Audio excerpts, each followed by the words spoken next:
Good afternoon students. हम पढ़ रहे थे भारत की जो विभिन्न प्रमुख जनजातियाँ हैं, उनके बारे में हमने थोड़ी डिटेल पढ़ी कि उनकी साक्षरता कैसी है, क्या उनके उद्योग धंधे हैं, क्या कौन कौन से क्षेत्र है, कहाँ कहाँ भारत में पाई जाती है, कौन कौन से भौगोलिक क्षेत्रों में पाई जाती है। तो आज हम पढ़ेंगे आपका संथाल जनजाति के बारे में। भारत की जो प्रमुख जनजाति है उनके बारे में पढ़ेंगे। तो अब जो पहली हमारी जनजाति है संथाल जनजाति है, बहुत इंपॉर्टेंट है, भारत के लिए बहुत महत्वपूर्ण जनजाति है। आपको पता होगा कि भारत का जो आपका जब स्वतंत्रता, जब अंग्रेजों ने यहाँ पे राज कर रहे थे या जब स्वतंत्रता आंदोलन चल रहा था, तो सबसे अधिक भाग लेने वाली जनजाति आपकी संथाल जनजाति थी। इन्होंने ही आपका पहला आंदोलन किया था। तो जो पहला, इनके बारे में देखते हैं हम कि कहाँ कहाँ आपकी रहती है। तो देखो, संथाल जनजाति है वो कहाँ रहती है? मध्य पूर्वी भारत की सबसे बड़ी और सबसे लड़ाकू और सबसे लचीली जनजाति मानी जाती है। ये जो जनजाति है ना, ये सामाजिक मुद्दों के प्रति बहुत ज़्यादा संवेदनशील है। जितनी कोई भी और जनजाति एक्टिव नहीं है उतनी जितनी आपकी संथाल है। संथाल पूरे विश्व को दो भागों में बांटा हुआ है। संथाल ने अपने लिए, यानी कि खुद वो क्या कहते हैं कि हमारा जो विश्व है वो दो भागों में बटा हुआ है। और दो भाग कौन कौन से उन्होंने कहा? दो भाग है। एक को बोला उन्होंने होर और एक को बोला उन्होंने डिकू। दो भागों में बांटा, होर और डिकू। होर का मतलब है मानव, होर का मतलब क्या बताया उन्होंने? मानव। और डिकू का मतलब क्या हुआ? गैर मानव। तो होर यानी कि मानव होता है और डिकू मतलब गैर मानव होता है। तो संथाल स्वयं को क्या मानते हैं? संथाल स्वयं को मानते हैं होर, यानी कि वे खुद को क्या मानते हैं? होर। और बाकी सब क्या है उनके लिए? डिकू है। तो भारत में वर्तमान में 60 लाख संथाल पाए जाते हैं। 60 लाख या उससे अधिक संथाल पाए जाते हैं। और संथाल को भी दो भागों में बांटा हुआ है। संथाल आपके दो टाइप्स के होते हैं, एक होता है देशवाली संथाल और एक होता है खरवाड़ी संथाल। देशवाली संथाल और खरवाड़ी संथाल।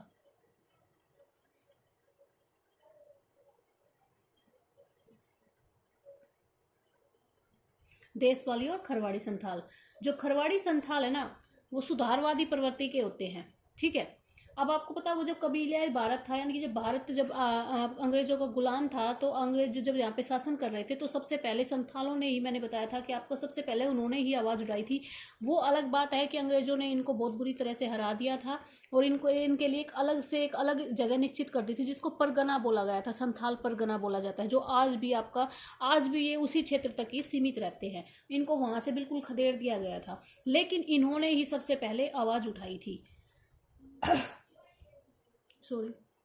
देश में जो महाजन थे, सूदखोर थे, जो बिचौलिए थे, जिनको बिचौलिया बोला जाता था, मिडल मैन थे, उनके खिलाफ भी जो संथाल थे उन्होंने पहला किसान आंदोलन चलाया गया था 1955-56 में, जब यह विद्रोह भारत के इतिहास में हुल के नाम से प्रसिद्ध हुआ था। हुल, HUL, या हिंदी में लिखते हैं तो हुल। जो आंदोलन इन्होंने किया था किस नाम से प्रसिद्ध हुआ था? हुल के नाम से प्रसिद्ध हुआ था। बाद में जब 1870 में समाज सुधार खरवाड़ आंदोलन चलाने वाले जो संथाल आए थे भारत में, उन्होंने भी जो स्वाधीनता संग्राम था उसमें बढ़ चढ़कर हिस्सा लिया और अपनी कुर्बानियां दी थी। ठीक है। तो ये आपका संथालों के बारे में था कि जो संथालों ने अपने जीवन भर क्या क्या क्या संघर्ष किए और किस प्रकार वो अपने आप को बनाए रखे थे। अब निवास स्थान देखो इनका कि ये लोग कहाँ पर रहते हैं। निवास क्षेत्र, इनका निवास क्षेत्र देखो, संथालों का जो परंपरागत निवास क्षेत्र है कहाँ पाया जाता है? मेन आपका झारखंड राज्य। और झारखंड का भी कौन सा? छोटा नागपुर वाला स्थान। छोटा नागपुर का जो पठार है, जो दामोदर नदी के दक्षिण वाला जो मैदानी भाग है वहां पे पाए जाते हैं। वहां पे ये कहाँ पाए जाएंगे? रांची, पलामू और हजारीबाग वाले जिलों में ये निवास करते हैं। संथाल परगना, मैंने आपको बताया था ना, संथालों को अलग से एक जगह दे दी गई थी, सिर्फ उसी क्षेत्र में इनको उस क्षेत्र से बाहर आने की इजाजत ही नहीं दी गई थी अंग्रेजों ने इन्हें। तो उस जगह को इन्होंने परगना नाम दिया था। तो इनको क्या बोला गया था? संथाल परगना। संथाल परगना में ये लोग 1770 के अकाल के बाद आकर ये बस गए थे। और सबसे बड़ा जो सांद्रण है इनका, जो राजमहल की पहाड़ियां है, जो आपका झारखंड के और पश्चिम बंगाल वाले जो उस एरिया में पाई जाती है, उसमें ये रहते हैं। अब पश्चिम बंगाल में संथालों का जमाव कहाँ कहाँ पे है? आपका 24 परगना में, बाकुंडा में और मालदा में, ये पश्चिम बंगाल में पाए जाते हैं। उड़ीसा में कहाँ रहते हैं? क्योंझर और म्यूझर में पाए जाते हैं। त्रिपुरा में जो संथाल है उनका आगमन बाद में हुआ। बाद में कैसे हुआ कि त्रिपुरा में, आपको पता होगा त्रिपुरा में और असम में क्या किया जाता है? चाय के बागान थे, वहाँ अंग्रेज क्या करते थे, यहाँ के जो लोग थे या दास व्यापार किया जाता था, वहाँ से इनको ले जाके और चाय के बागानों में इनसे काम करवाया जाता था। तो यहाँ वे चाय के मजदूर के रूप में वहाँ पे गए थे। और असम में जो संथाल है ना, वो अनुसूचित जनजाति में शामिल नहीं है, यानी कि असम में इनको अनुसूचित जाति में शामिल नहीं किया गया है। ये इनका निवास क्षेत्र था। अब इनकी भौगोलिक दशाएं देखिए। अभी अभी मैंने आपको बताया कि ये लोग झारखंड में, त्रिपुरा में, पश्चिम बंगाल में और यहाँ पे रहते हैं। तो ये लोग, आपको पता होगा कि ये जो क्षेत्र है बिल्कुल एक तरह से अलग थलग सा है, नदी नालों के द्वारा विच्छेदित है। बिल्कुल संपूर्ण जो क्षेत्र है वो वनों से ढका हुआ है और पहाड़ियाँ। और यहाँ की जो जलवायु है, भारत की जलवायु उष्णकटिबंधीय मानसूनी है, तो यहाँ की जलवायु भी आपकी कैसी मिलेगी?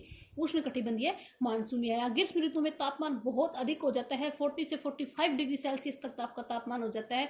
और सर्दियों में तापमान आपका 10 डिग्री सेल्सियस तक पहुंच जाता है। सर्दियों में तापमान है, जो वर्षा है वो आपकी जून से सितंबर, वही आपके मानसून के जो महीने होते हैं उसमें होती है। और सर्दियों में भी वर्षा आपकी 10 से सेंटीमीटर तक वर्षा होती है। और यहाँ के जो मानसूनी वन है उसमें आपका साल है, सागवान है, शीशम है, महुआ है, पीपल है, कुसुम है, आदि प्रकार के वन और वन्य प्राणी, विभिन्न अलग अलग प्रकार के वन्य प्राणी पाए जाते हैं। इनके जो शारीरिक लक्षण है, संथाल लोग अनेक प्रजातियों में के लक्षण पाए जाते हैं। भारत सरकार तो इन्हें क्या बोलती है? भारत सरकार बोलती है इन्हें वेद्या प्रजाति।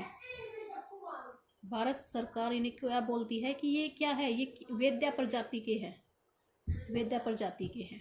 लेकिन गुहा क्या बोलते हैं? हमने गुहा, डॉक्टर गुहा का जो वर्गीकरण पढ़ा था हमने, तो उनके अनुसार ये क्या है? प्रोटोस्ट्रोइड है,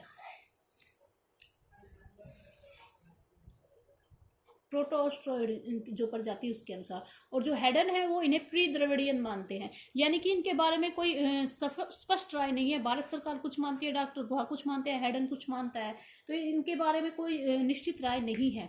लेकिन जो इनके जो शारीरिक लक्षण है उसमें क्या क्या आते हैं? इनकी त्वचा का रंग बहुत काला और गहरा भूरा होता है।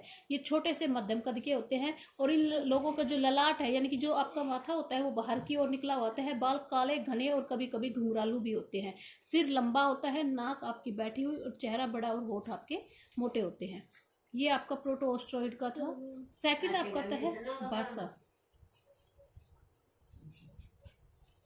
भाषा देखो, घर पर ये लोग संथाली बोलते हैं, लेकिन जैसे ही जो संथाली है किस भाषा परिवार की भाषा है? ऑस्ट्रो एशियाई परिवार की बोली मानी जाती है। और लेकिन औरों के साथ जब ये दूसरे लोगों के साथ आपका बातें करते हैं या जो आपका कांटेक्ट करते हैं, तो ये लोग हिंदी भी बोलते हैं, बंगाली बोलते हैं, असमी, बिहारी और उड़िया भी भाषा बोल लेते हैं।